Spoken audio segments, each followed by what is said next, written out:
நட்சத்திர கனவுகள் அத்தியாயம் 89. ஊர்பொங்கல் சிறப்பாக முடிவடைந்துவிட வந்த சொந்தங்களோ கிளம்பிக் கொண்டிருந்தனர். ஊரும் சரி, களை கட்டிய கோவிலும் சரி வெறிச்சொடி கிடந்தது. சங்கரமூர்த்தியின் சம்பந்தியும் அன்று மாலை கிளம்பலாம் என முடிவெடுத்திருக்க, அதற்கு முன் மகளின் வளகாப்பு பற்றி பேச நினைத்தார்.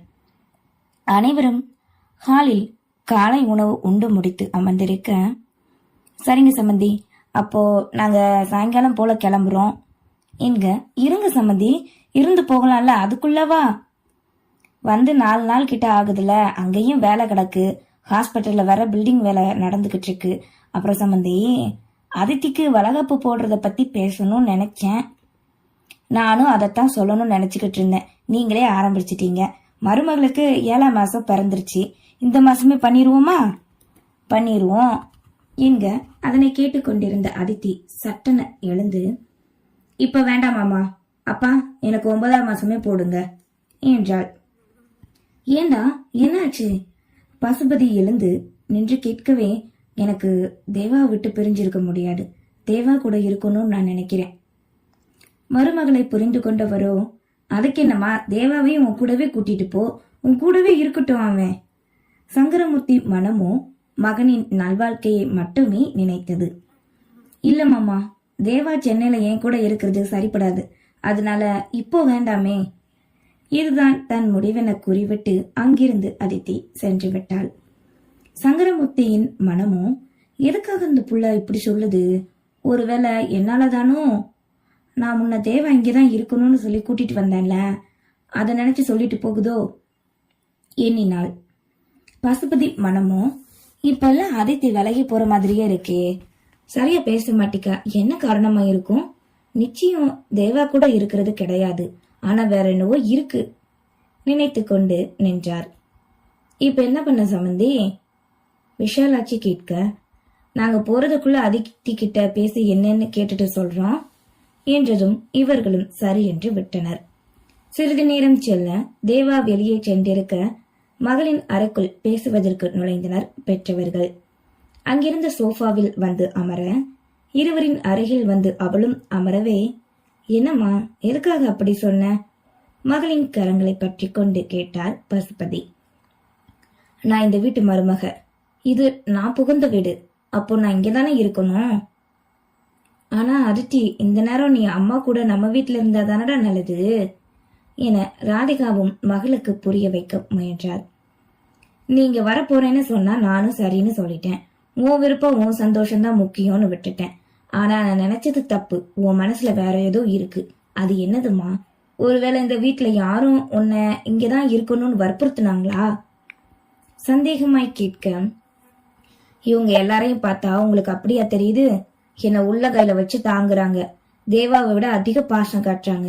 நான் நினைச்சு கூட பார்க்கல இப்படி என்ன பார்த்துப்பாங்கன்னு. அப்போ இவங்களோட பாசத்துல மூழ்கி போயிட்டு பெத்தவங்களே மறந்துட்டேன்.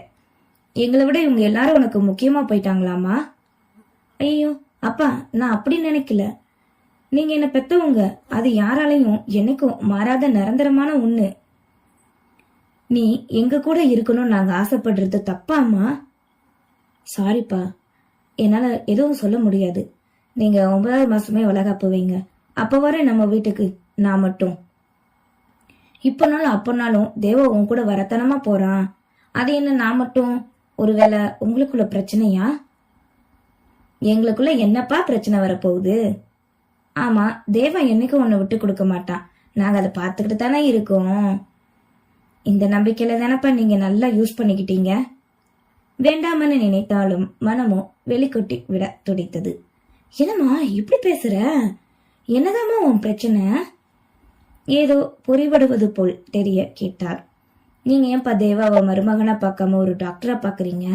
நீங்க அவன்கிட்ட பேசுற ஒவ்வொரு வார்த்தையும் நான் கவனிச்சுக்கிட்டு தான் இருக்கேன். டாக்டர் எண்ணத்தோட மட்டும்தான் பேசுறீங்க, அப்படிதானப்பா நினைக்கிறீங்க? இதுல என்னம்மா இருக்கு? வேற என்ன? தேவா கிட்ட இத பத்தி மட்டும்தானே நான் பேச முடியும். ஆமாப்பா, ஆனா நீங்க இத மட்டுமே பேசுறீங்க, அதான் எனக்கு வருத்தமா இருக்கு. தேவாவுக்கு நீங்க ஒரு மருமகனா மதிப்பு கொடுக்கலனா நினைக்கும் போது அவரால் எப்படி என் கூட அங்க வந்து இருந்து நம்ம ஹாஸ்பிட்டல பாத்துக்க முடியும்? என்னதான் நீங்க ஹாஸ்பிட்டல்ல எங்க கிட்ட கொடுத்தாலும் என்னைக்கும் முதல்ல உங்களுக்கு தானே சொந்தம். தேவா அவனோட எண்ணத்துல இருந்து ஏதாவது பண்ணா உங்களுக்கு பிடிக்கலனா அது பின்னாடி பிரச்சனை தானப்பா. அதுக்கு தான் எனக்கு கொடுக்க விரும்பல. அதுக்காக நம்ம ஹாஸ்பிட்டல்ல நான் விட்டு கொடுக்கல. உங்களுக்கு பிறகு நாங்க நல்லபடியா பார்த்துப்போம். இப்ப வேண்டாம். அதே மாதிரி நீங்க என்னைக்கும் அவனை மருமகனா மட்டும் பாக்குறீங்களோ அப்ப தேவா சந்தோஷமா உங்க பொறுப்பை ஏத்துப்பான். அவன் இப்ப கேட்டா சரின்னு தான் சொல்லுவான். ஆனா என்னால முடியாதுப்பா என்று தன் மனதில் இருந்ததை கூறிவிட அதனை கேட்ட பசுபதிக்கு குற்ற உணர்வாய் இருந்தது. மகள் கூறுவதும் சரிதானே. தன் நடவடிக்கைகளை தாங்கிக் கொண்டு எப்படி தேவா இத்தனை நாட்கள் மௌனமோடு இருந்தான். திருமணத்திற்கு முன்தான் மருமகனாக நடத்தவில்லை. முடிந்த பின்னாவது மருமகனாக எண்ணியிருக்கலாமே. சுயநலமாக தான் எண்ணிய செயலுக்கு இவர்கள் தன் மகளை தாங்கும் விதத்திற்கும் எத்தனை வித்தியாசம். தேவாவிடம் இதனை பற்றி முதலில் கூறி தான் மன்னிப்பு கேட்க வேண்டுமென நினைத்தவாறு அமர்ந்திருக்க, அப்பா நான் உங்களை வருத்தப்பட வைக்கணும்னு சொல்லல. தந்தையின் கரங்களை பற்றி கொண்டு மென்மையாய் கூறினாள். இல்லம்மா, நீ சொல்றது சரிதான். எல்லாம் என்னோட தப்பு தான். இந்த அப்பாவை மன்னிச்சிருமா. எதுக்குப்பா என்கிட்ட மன்னிப்பு கேக்குறீங்க? என்னதான் நீ என் ரத்தம் என் பொண்ணா இருந்தாலும் உன்னால தனியா நம்ம ஹாஸ்பிட்டல ரன் பண்ண முடியாதுன்னு நினைச்சேன். உன் அண்ணன் வேற பாதையில போயிட்டான். அந்த நேரம் நீ தேவாவை என் முன்னாடி கொண்டு வந்து நிறுத்தினதும் ஹாஸ்பிட்டல் வழி நடத்த வந்துட்டாங்கிற எண்ணம் தாமா வந்தது. அப்ப நீ வக்கீலையோ இன்ஜினியரிங்கோ இல்ல ஐடில இருக்கிறவன் எவனையாவது கூட்டிட்டு வந்தாலும் நான் சம்மந்தம் சொல்லியிருக்க மாட்டேன். ஒரு நல்ல டாக்டர் பையனை பார்த்துதான் கட்டி வச்சிருப்பேன் உனக்கு. உன் மனசுக்கு பிடிச்ச ஒருத்தனை அமைச்சு தரணும்னு பெத்தவன் யோசிக்காம விட்டது எவ்வளவு பெரிய தப்பு. மன்னிச்சிருமா. இப்ப சொல்றேன், நானே தேடி இருந்தாலும் இப்படி ஒரு குடும்பத்துல இருந்து மருமகளா உள்ள கையில வச்சு தாங்குற ஒருத்தனை என்னால தேடி இருக்க முடியாதும்மா. மனதான உணர்ந்து கூறவே, விடுங்கப்பா, காலப்போக்குல எல்லாமே மறந்துரும். சரி, வாத்தி ஏன் காலங்காத்தாலே போயிட்டானா? அவனுக்கு ஏதோ முக்கியமான செமினார் கிளாஸ் இருக்கான் 10 மணிக்கு. சரிம்மா, உன்னோட விருப்பம். நீ சொன்னதுக்கு அப்புறம் வளகாப்பு போட்டுக்கலாம். நாங்க சாயங்காலம் கிளம்புறோம் ஊருக்கு. சரிங்கப்பா என்றவாறு சிறிது நேரம் அன்னை தந்தை இருவரோடு பேசிக் கொண்டிருந்தாள். பின் அவளை ஓய்வெடுக்க கூறிவிட்டு வெளியே இருவரும் வர எதிரே வந்து நின்றாள் யாழ்மதி. பெரியப்பா, பெரியம்மா, என்ன மன்னிச்சிருங்க. நீ ஏமா மன்னிப்பு கேக்குற? அதித்தி அக்காவை இங்க கூட்டிட்டு வரும்போது 1 வருஷத்துல அனுப்பி வச்சிடறேன்னு சொன்னேன். ஆனா என்னால அது முடியல. நீ சொன்னப்பவே நாங்க புரிஞ்சிருந்திருக்கணும். அன்னைக்கு நானுமே என் மகளை இங்க அனுப்ப முடியாதுன்னு சொல்லிட்டேன். அது என்னோட தப்புதாம்மா. நீ மன்னிப்பு கேட்க வேண்டிய அவசியமே இல்ல. எங்க இருந்தாலும் என் மக சந்தோஷமா இருந்தா போதும். அவளை பாத்துக்கத்தான் இத்தனை பேர் இருக்கீங்களேம்மா இங்க என்க இதழ் விரிய புன்னகை ஒன்றை உதிர்த்தாள். அதித்தி அக்கா என் கூட பிறந்த அக்கா மாதிரி நான் நல்லபடியா பாத்துக்கிறேன் உறுதியோடு கூறவே அவளின் தலையை மென்மையாய் வருடிவிட்டார் பசுபதி. சீக்கிரம் நீயும் குழந்தைய பெத்துக்கோ. 2 பேரும் பிள்ளைகளையும் சேர்த்து சந்தோஷமா வளரட்டும் இந்த வீட்டுல என்று ராதிகா கூற பசுபதியும் அதையே கூறினார்.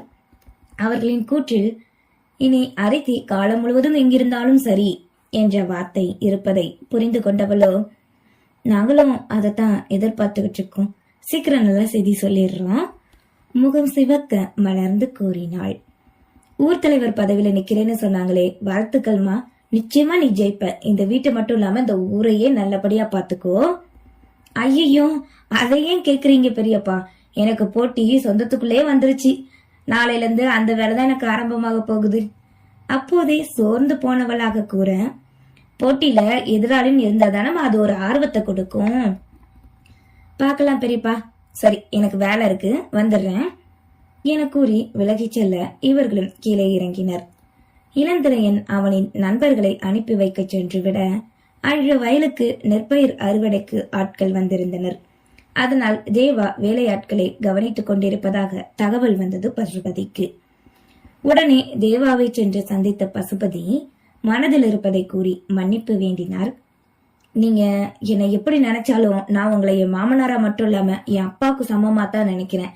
அதுவும் இல்லாம நீங்க என்னோட ரோல் மாடல் மாமா என்க அவனின் வார்த்தைகளிலோ உள்ளம் உருகி போனார். சிறியவனுக்கு இருக்கும் இந்த நல்ல பண்பு கூட எனக்கு இல்லாமல் போய்விட்டதே எண்ணிக்கொண்டு வீடு வந்து சேர்ந்தார். பின் மாலை நேரம் போல் அவர்களும் கிளம்பி சென்று விட சந்தோஷமாக வழி அனுப்பி வைத்தனர். இரவில் தன்னறையில் அமர்ந்திருந்த யாழ்மதி இளையராணிக்கு கைபேசியில் அழைக்க, இங்கே குட்டி கண்ணனை தூங்க வைக்க முயன்ற இளையவோ சத்தம் கேட்டு பட்டென எழுந்தாள். யாழ்மதியின் மனமும் இளையராணி அறியாது அவளை வைத்தே தான் தீட்டிய திட்டம் வெற்றியா தோல்வியா என்பதை அறிய நினைத்தது. நன்றி.